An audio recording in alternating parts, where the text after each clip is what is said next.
Out on the frozen edge of Saturn's rings hides a moon the size of a single American state. And it may be the best place to find alien life in the entire solar system. From far away, it looks like a dead ball of ice. But when one of NASA's most advanced probes flew in close, it found something impossible. This tiny world is alive. And by the end of this video, you'll see the buried secret hidden beneath its ice. Enceladus was first spotted by William Herschel in 1789. Just a faint, unusually bright speck lost among Saturn's many moons. For nearly 2 centuries it stayed that way. Then, NASA's Voyager probes flew past in 1980 and 1981, and it instantly stood out.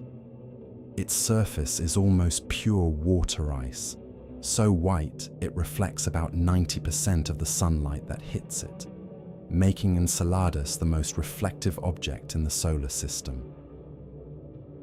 But reflecting that light means it barely absorbs any heat. Daytime temperatures fall to around -200 degrees Celsius, a frozen dead world, exactly what scientists expected. Instead, Voyager handed them a mystery. Like most moons, Enceladus is scarred with craters, but only on one half. The north is pockmarked, some craters 35 kilometers wide. Yet moving south, they shrink and vanish until the southern half becomes smooth, sweeping plains, as if no asteroid had ever landed there. Nothing shields one half of a moon from space rocks. If the craters were gone, something had to be erasing them. The first clue came from Saturn's faint blue E-ring. Voyager found it was made of tiny, icy grains, and those grains were young. Left for millions of years, they would have ground into dust. Something was constantly resupplying them. Enceladus orbits right at the densest part of that ring, and its surface is ice.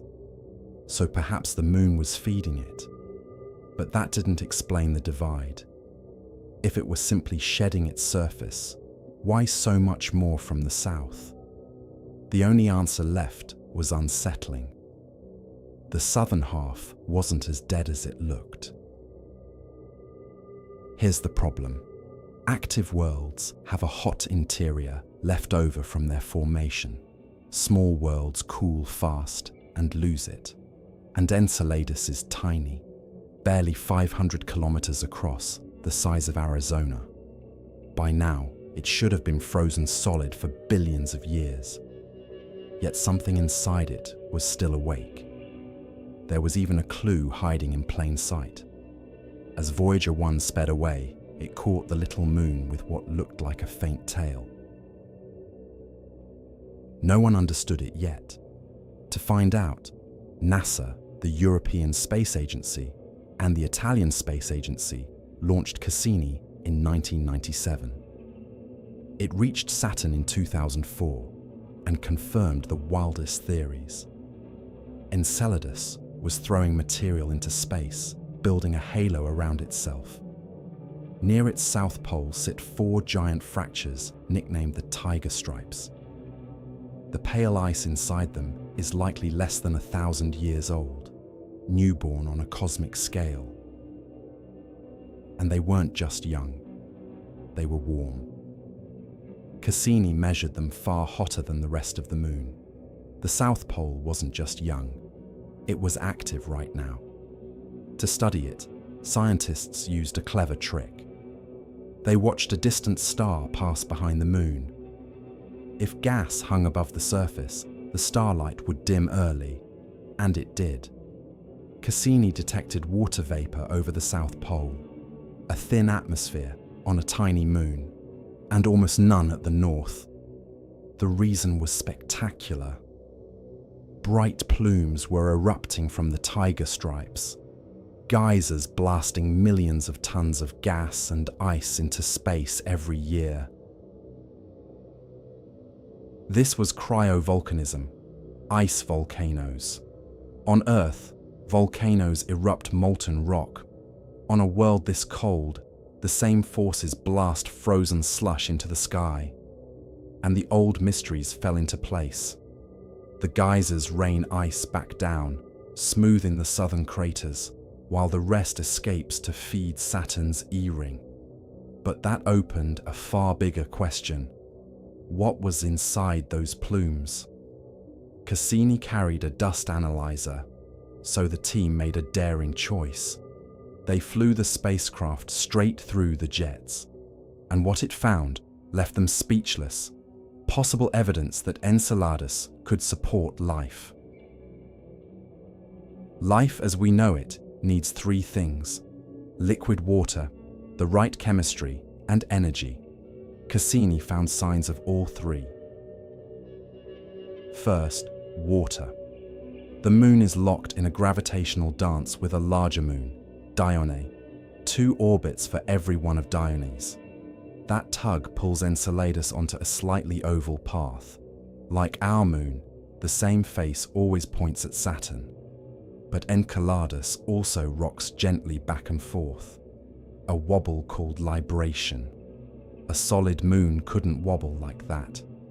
The only explanation: its icy shell floats free of its core, separated by a global ocean wrapping the entire world. And in the ice grains, Cassini found salt, exactly what you'd expect from a rocky core soaking underwater for billions of years. Second, chemistry.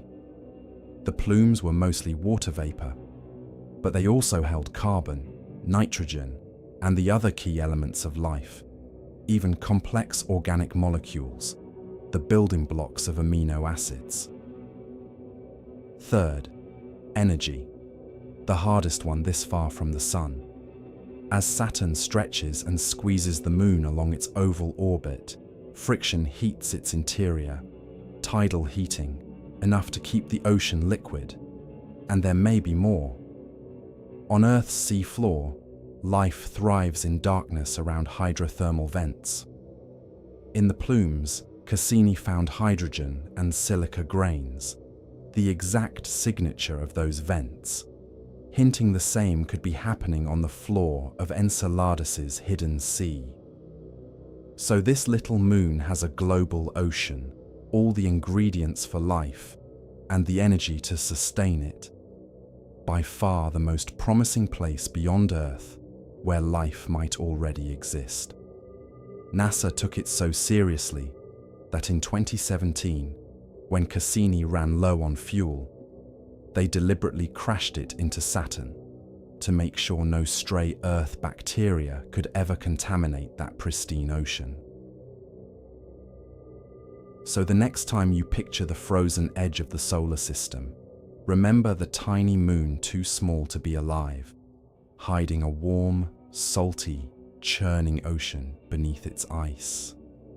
Somewhere in that buried sea, the ingredients for life are already stirring. We just have to go back and look.